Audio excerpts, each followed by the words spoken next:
KSNR Coffin Radio. Welcome to another exciting episode of Coffin Radio. I am Heartthrob Rob. Joining me is Gabe Ochoa of Darasuum. Hey, how's it going? How are you doing today, brother? I'm fantastic, man. A little rough on the voice, but well, bro, good. I mean, rough on the voice because you were just in there killing it. Chain Reaction. You guys are fucking opening up for, Chamber. Chamber. Yeah, Chamber, Momentum, and Mouth for War. Mouth of War also has a, very popping right now, but dude, you were in there killing it. Everything that you've been doing, I'm so excited to see. You just had the new album come out, the Angry Brigade. Yes. How has the reception been for that? It's a little scattered. I mean, we don't really know. I mean, the streams aren't like crazy, and I mean, I'm new to the whole digital, like Spotify and all that stuff. So I'm not 100% sure. I mean, the immediate reaction from people from the shows, has been great. We're selling them. We have like 22 records or some shit left to sell, but yeah, so far so good. That's not that many, 22 records. Dude, you guys are doing great. I mean to put it over, like, dude, I think that album is fucking amazing. I think what you guys are doing right now is great. I love when an album is pissed the fuck off and makes you want to work out and do what I do. Yeah. And I just love everything that you guys got going on, man. Well, you got a short workout. It's only 11 minutes. Yeah, for sure. Hey, it's still really good, though. But, if we could bring it back for a minute, how did you first even get into hardcore? So through ska. So I was a very big ska fan in the late 90s. I started going to shows. I went to my first concert in 95. I saw Slayer. But Jesus. Yeah, Slayer, Biohazard, Machine Head. But then my brother, my cousin got into like Blink-182 and shit like that. And we got our hometown heroes, Voodoo Glow Skulls, and they were playing at a venue called The Barn. And my brother went to that. And then from there, it just like snowballed. My brother just like telling my dad, like, oh, you got to go to a show. And so by that, like December, we saw Aquabats, Meal Ticket, Total Chaos, and the Joy Killer. And then I became like an instant like ska fan. I went from like Nirvana. Like Nirvana was my all-time, still my all-time. But got into ska. But it took like this band Link 80 for them to like mix in. There was an album called Killing Katie. And they have a song where there's like an actual like breakdown. And I remember just thinking like, I want more of that.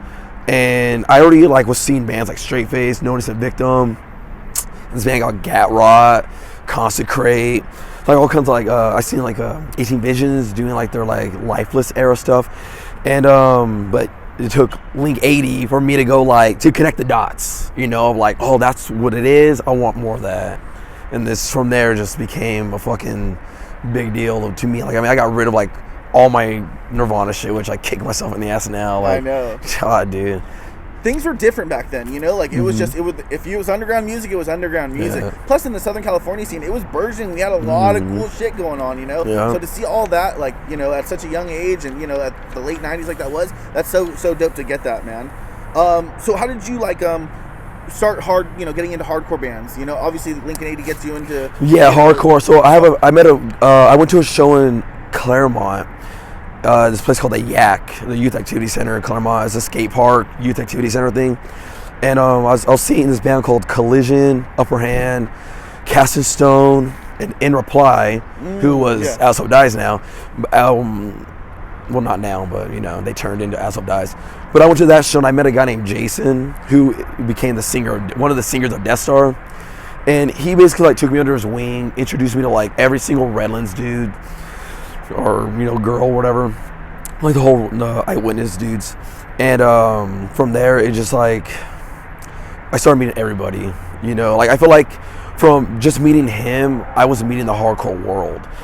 And just one thing led to another, and then I meet dudes in a band, and then I go into Bound in Blood, and from there it's just like, now it's this, 37, still trying to scream, like no, but you're killing it. I mean, even today you said you were coughing up, you had some blood coming out. I think because it's hard. You got like red lights and shit, whatever. But I'm pretty sure like. And that's the first time since forever. Yeah, like 2002, 2003. Yeah, basically like when I learned how to like start screaming, it was when like I would cough up blood. But I mean, I was like all through. I mean, like Keith Barney was like my inspiration. When I heard Beyond Repair, it was just like, I need to figure out how to get that voice.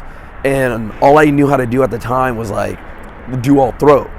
And I was like, okay, well, that's the sound, but now how do I keep it? And it took me like I don't know, I had a tour, you know, like doing it every day until I finally just found a good area where I felt comfortable. But yeah, I mean, I rarely even lose my voice after shows and shit. So yeah, it's just it's all like new. I just couldn't hear anything tonight, you know. So I'm just like trying to compensate for like not being able to hear. And no, you're killing it, man. You bring up Bound in Blood. Yeah. You know, we don't have to get anything if you don't want to, or bring it to the past. But what are your memories of playing in Bound for Blood? Bound in Blood, yeah. Awesome. I mean, it took us, man. I mean, when you think about like time differences, Bound in Blood took us like a year. My thing. yeah, got that out, man. Like that Koopa, dude. But yeah, Bound in Blood, it took us only like a year, maybe a year and a half to start headlining Showcase.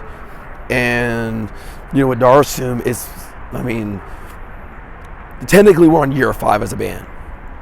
But I mean, we worked hard as fuck for about 4 years trying to we have no real venue. We have Chain Reaction. And even then, we only played Chain Reaction when we were doing runs with Stick to Your Guns. Bound in Blood was like, man, I went through my flyers just like a week ago. And we played Chain Reaction like almost every other month. Like when we weren't playing Showcase every month, we were playing Chain Reaction. And, shows now, it's just harder. You got like Bandcamp, you have Facebook, social media in general. It's completely killed the mystique of bands. And so kids have this option to go on Bandcamp, to go on whatever, and be like, oh, sick, like they're sick or they suck. In 2000, I would say 2008 or whatever, so you had to go to a show. I mean, you had Hardcore MP3, mp3.com, MySpace or whatever, but for the most part, it was so new to people at that time still. Yeah. And people had to go to a show to hear a band. I'm good. People had to go to a show to hear a band. And you don't have that anymore, Like now it's like you come to a show, these kids already know what they're wanting, what to expect. I get surprised when we play a show and they're just like, dude, fucking killed it, It's like, well, dude, like, we've been around since like 2009, it's like, but at the same time we took that break and all our fans now, or our fans or whatever the fuck, they're like parents. It's like 6 years makes a giant difference. Yeah. To be absent from this, from the music scene or whatever. But yeah, that's like the biggest difference is that we could pass out demos for Bound in Blood at every show, and then the following week play Showcase, and there will be like 200 kids there. Whereas Darasuum, I've passed out like easily, like close to like 1,000, close at least to 1,000. And it's like we're still like struggling, I mean, more so now than before. But I mean, taking a 6-year absence isn't going to help any band, unless you're, you've already established yourself like an 18 Visions or, the Bleeding Through or something. So yeah, you bring up the the mystique going around. I remember 2006 when I would see somebody in a Winds of Plague hoodie. I know it's like that motherfucker's a badass because he didn't buy that at eBay or or wherever people buy it online or to get their stuff. Like that dude was at a hardcore show, getting his ass beat at a Winds of Plague show. Having to get that. I thought that was cool. But moving forward, as you come with Darasuum, you like you said, you took that 6-year gap. What I didn't get to catch you guys the first time around. What was how was it back then as well? What made you guys take that break? Well, the break came. So we did a tour with Marauder, and there was a band on that tour that made it really uncomfortable, and it got to a point where they were trying to keep a guarantee from us, and because we left it was like a cruise show that we left early, and because we left that show, they were like, oh, you forfeited your guarantee. It's like, fuck that, So I called like our record label, our booking agent, and basically, I don't want to like strong armed him, like they probably did the strong arming, but yeah, it got real bad. And after that, we had a tour. I don't know, we did like 6 tours like in 1 year or something like that, and just seeing the scene, like the way it was going, it was like just super divided. Like if you weren't sounding like this, like I mean, now is like metalcore. Like, we were considered a metalcore band, and now it's like cool to be metalcore. But at the time, it's like if you weren't like a New York hardcore sounding band, like, you know, Backtrack, Expired type bands, you know, it's like they kind of wrote you off. And so every day on that tour, we were like turning heads, and we'd like sell so much merch after a show, and they'd be like, oh, we thought you sounded like, you know, Stick to Your Guns or Ghost Inside. You know, we didn't realize that you guys are just like more like a hardcore punk band. And so, but the break came back because of a burnout. You know, we did all these tours, just seeing how shitty the kids were getting. Like, each city was just getting like worse and worse and worse. You know, the divisiveness, the elitism. You know, and that's why with Angry Brigade, I mean, every song, you know, all the first 4 songs are all about the hardcore scene. You know, because like that's what we were experiencing. You know, just shitty fucking people, you know, meeting shitty dudes in bands, and, you know, I don't know, it's just... You bring up the hardcore scene. I was going to ask you, how do you feel the hardcore scene is now? I feel like it's much better, you know, and I definitely feel like it's a lot more open-minded, but a lot more sparse. Yeah, but still, you know, we have the trickling effect of like cool guy syndrome. You know, it's like a lot of bands have to be signed off by another band to kind of like get a fucking bone. And we aren't that band. Like, you know, like for the most part, like same with Bound in Blood, it's like we're an I don't say like anti-crew band. You know, I have a lot of friends that are like in these hardcore crews, but I feel like a lot of that stance, you know, kind of hurts us because we won't play the game, you know, like the way like other bands will. Other bands will fucking like basically sell out their morals just to be a part of like some like cool crowd. You know, it's like, dude, I been there, done that. And, you know, it's like I've been doing this since '98, you know, in like the hardcore scene or the ska scene or whatever the fuck. Like, I don't give a fuck, like, if you like us or not or whatever the fuck, you know. It's like, you know, it sucks when we play a show and everyone's just doing like, you know, this, but otherwise, like, I don't give a fuck. But there's a lot of bands out there who will sell their soul just to like be in that cool crowd, and we won't. You know, we just do what we do. Yeah. You know, like, we don't want to become a noisecore metalcore band. You know, it's like I'm you know, really like a more like a hardcore punk kid at heart. Other than like, you know, I love my ska, my oldies and shit, but you know, I love hardcore punk the most, and all I, you know, Hate, Breed, Satisfaction is like my Bible of hardcore. So that's what I want to do, and all that's timeless. For sure. You know, all this other shit that's happening, you know, to me it'll sound dated, you know, in like 20 years, and hardcore punk will never be, you know, Minor Threat, you know, Exploited. These bands stand the test of time. You know, their sound, Hate, Breed, Satisfaction will stand the test of time. And that's basically the route I want to go in. We may not reach those like legend levels, but I want to be 60 and, you know, my kids being like, Dad, like, this is like fucking great still, you know, like, this is like holds up. Like, I would go punch a head over this shit, you know? Yeah. So, I mean, the Angry Brigade takes that turn, you know, like, everything before the Angry Brigade, we had no direction. You know, we liked the guitar player we had before, the original guitar player. It was just me and him originally. I wrote all the songs. Well, he wrote all the songs and I did the lyrics, but he wanted like a really like big comeback kid, stick to your guns vibe. But like at the time, that was what was cool for the Fallen Dreams and shit like that. And I was always against that. You know, I was like, it was just like, I'll work with it, you know, but we need these hardcore punk songs. You know, it's like Figure 4, Fall Silent, you know, Hate Breed, you know, like those are like the bands like I always wanted to incorporate. But, you know, he had a bigger vision of like, oh, we write a song like this, kids are gonna go ape shit and big choruses and shit like that. And it's like, he quit the band, we went on tour with those songs, and crickets. But we played a song like Seasonal Friends, Great Glorious Ruckus, Go to Stray Life, like the hardcore, more hardcore punk songs. And like kids were like, you know, slam their heads in walls, you know? And so like, that's what we just need to continue doing. And so Angry Brigade, that's why Angry Brigade is why it's just so in and out of your ear. Because it was just like, just take that. We're going to take this formula, carry it over to this fucking EP.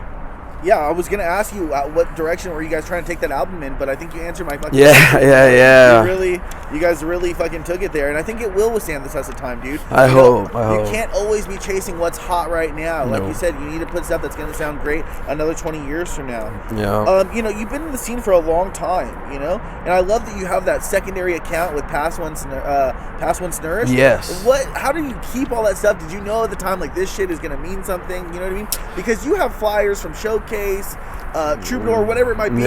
Old flyers, old merch, inlets, whatever. CD inlets. You have it all. I've never seen footage from like 2002 when people didn't have. You must have had one of these. No. I don't know how you see it. No. Like it ain't off of a freaking a Razor phone. No. So I used to work at Showcase. And I did lights, or if it was like a punk show, like an attic show, like they would have me do the stage to make sure punks didn't steal the water. But what I would do, it started off mostly from my ex-girlfriend at the time had a Sony CyberShot camera, and I would just take that, record a band or two, and at the time YouTube was like nothing longer than like 8 minutes, or like then it was like 10 minutes or some shit. So everything at that point was like one video, or if it was short enough I could squeeze in two. But and that's kind of like where it started from. But my brother had all those flyers, and he would like take a picture here and there, and I was just like, yo, like, why don't we just like combine our collection of shit. It's like he had a lot of punk stuff, I had a lot of hardcore stuff, and so we kind of just combined it all. And then again, I had a lot more, like from 97, all those like ska bands at that time. I had like posters, stickers, like demos, like all this shit, and I lost it all to like rain. And it sucks. Like there's like one poster where I'm like kind of like more bummed about than anything, which is this band Falling Sickness, because the singer died, and they're Riverside ska-core band, and the singer died, and I had it signed by him and everything. But all my Link 80 stuff I survived, and yeah, man, I had a lot more shit, and I just was able to go through this box. That's the fucking mistake I made. It was in like in a stereo box, like just a cardboard box. It was rain got into it. Oh no! All of it. Cardboard just turns into nothing. Mush. Yeah. Yeah, man, I love it. What are some of your favorite like things that you've come across? You're like, sometimes like the lineups you have on there are like the 4 biggest fucking hardcore bands of all time, $8. You know what I mean? Yeah. Something like that. I remember when shows were $8, $9 here. Yeah. You know what I mean? So crazy. Yeah. The footage that I like finding the most of is probably the early Suicide Silence stuff. Yeah, that's cool. Mainly because me and Mitch grew up together, and I was one of the first people to actually get them on a show at Showcase, when they didn't have to like they could like bypass the Battle of the Band stuff. Bound in Blood again, Bound in Blood was able to headline Showcase, did not want anything to do with Suicide, so the only way that Suicide could play Showcase is if I booked them on a show, because they were too hardcore for the metal audience and they were too metal for the hardcore audience. But I was just, Mitch was my best friend, I was gonna do anything to keep lift that fucking band up. And so when I get footage of them from like Showcase, or I have footage from backyard shows in Pomona, that is what's like mind blowing to me. That like I can't believe that there was cameras even there, And I have friends that are just like, yo, I have this cassette, like, you want to digitize it, So that's my favorite footage, is any of the Suicide stuff. Yeah, and there's What's a lot. Your favorite memory with Mitch? Dude, there's a ton. I guess the funniest one I would say is, if he was alive, he'd probably hate that I fucking tell a story, but it's funny because me and the band, I still talk to the band, and we always bring it up. Even when at his funeral, they brought it up. They were like, remember when he did that? So we were in Oregon, and I had the pre-production of The Cleansing, and the guitar player Garza, he had emailed me, the whole album, and it wasn't mixed, mastered, nothing. It was just like all it's just super rough, and it sounded so fucking good. I'm so fucking mad I lost those files, because it sounds incredible how raw it is, and people think it sounds raw now, and it's mixed and mastered. Like if you heard it unmixed and unmastered, it was incredible. But we were like in Oregon at this guy's house. We were on the Spreading the Disease tour in All Shall Perish, and Mitch found out that I had the files on my iPod, and man, he fucking I forget how like he blew up, but he got mad at me and he chucked his sidekick at me, and he missed, and he goes, okay, just give it back to me. I go, all right, here you go. And then again, he threw it at me like twice. He threw it at me 2 times. And I remember we were all just like laughing about it, you know. But I mean, other than that, man, it's like, hey, at his funeral, Alex was like, hey, remember when he threw his sidekick at you 2 times? And like, I'm over here like bawling my eyes out, you know. It's like, you know, open casket. And I'm like bawling my eyes, and Alex is just like, remember when he did that? And it's like, shut up, dude. Like, you know, but like another good one would be, he has a park next to his house, and his dad, we got there like at, I don't know, 10, 11 o'clock at night, and his dad came downstairs or whatever from his house, and he's like, you fucking guys are making so much fucking noise and all shit. We're like, we're out of here, you know. And Mitch has like these like Roman candles or something, and there's like a park right next to his house, and he lights it like in the slide, and it's just like, you know, going up the slide out the other end of shit. And dude, I mean, there's like so many memories with him that like a lot of stories we can't share because cancel culture today would just be like, oh, you know, like, no way, you know, like blow their fucking minds, you know. But ton of fucking good memories, a lot of Mario Party hangouts. Fuck yeah. Dude, yeah, Fuck exactly. Yeah. We played Mario Party a lot. I mean, I have Yoshi from Mitch on my leg, you know, because he was always Yoshi. But that's sick. yeah, man, a lot of memories with them. Hell yeah. So what's next for the band? Just right. I mean, right now we're trying to, you know, we have shows. We had this show. We have another show coming up here on March 18th with Pressure Cracks, Foreign Pain and Dakar, which is going to be. Oh, you're playing that show? Yeah. Oh my god, that's gonna be huge. Yeah. So we had to play this show before you can announce it. Yeah, exactly. Okay, that's sick. So you're gonna be playing with Pressure Cracks, Dakar, yeah. Again, Foreign another Pain. name I never get to hear out loud. And Overexposure, who are also Ryan again. Yeah, it's Ryan Dorr. Yeah, I've great known fucking band. I've known him since 4th grade, actually. Yeah, great fucking band too. And so we're doing that show, and then a show in LA also. But the same lineup, we're doing 2 shows with them. Sick. But yeah, I mean, as long as we have shows lined up, it keeps, you know, the band excited to keep. Excuse me.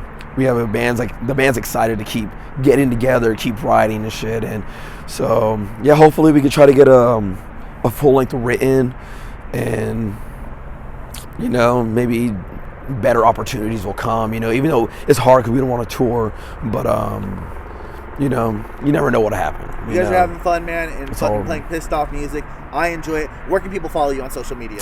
Darasuum, 2 U's, HC on everything, like Facebook, Instagram, Twitter, DARASUUMHC, and yeah, that's it. What does Darasuum mean?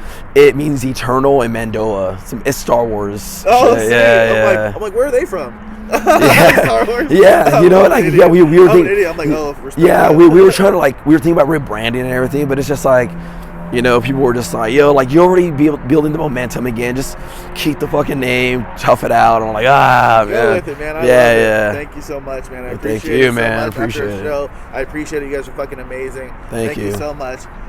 For Gabe Ochoa, I am Heartthrob Rob. And if you like what you're watching, then hop in the coffin. Follow us on social media at Coffin Radio. Coffin is spelled with a K. I forgot my bell. And that's all for today.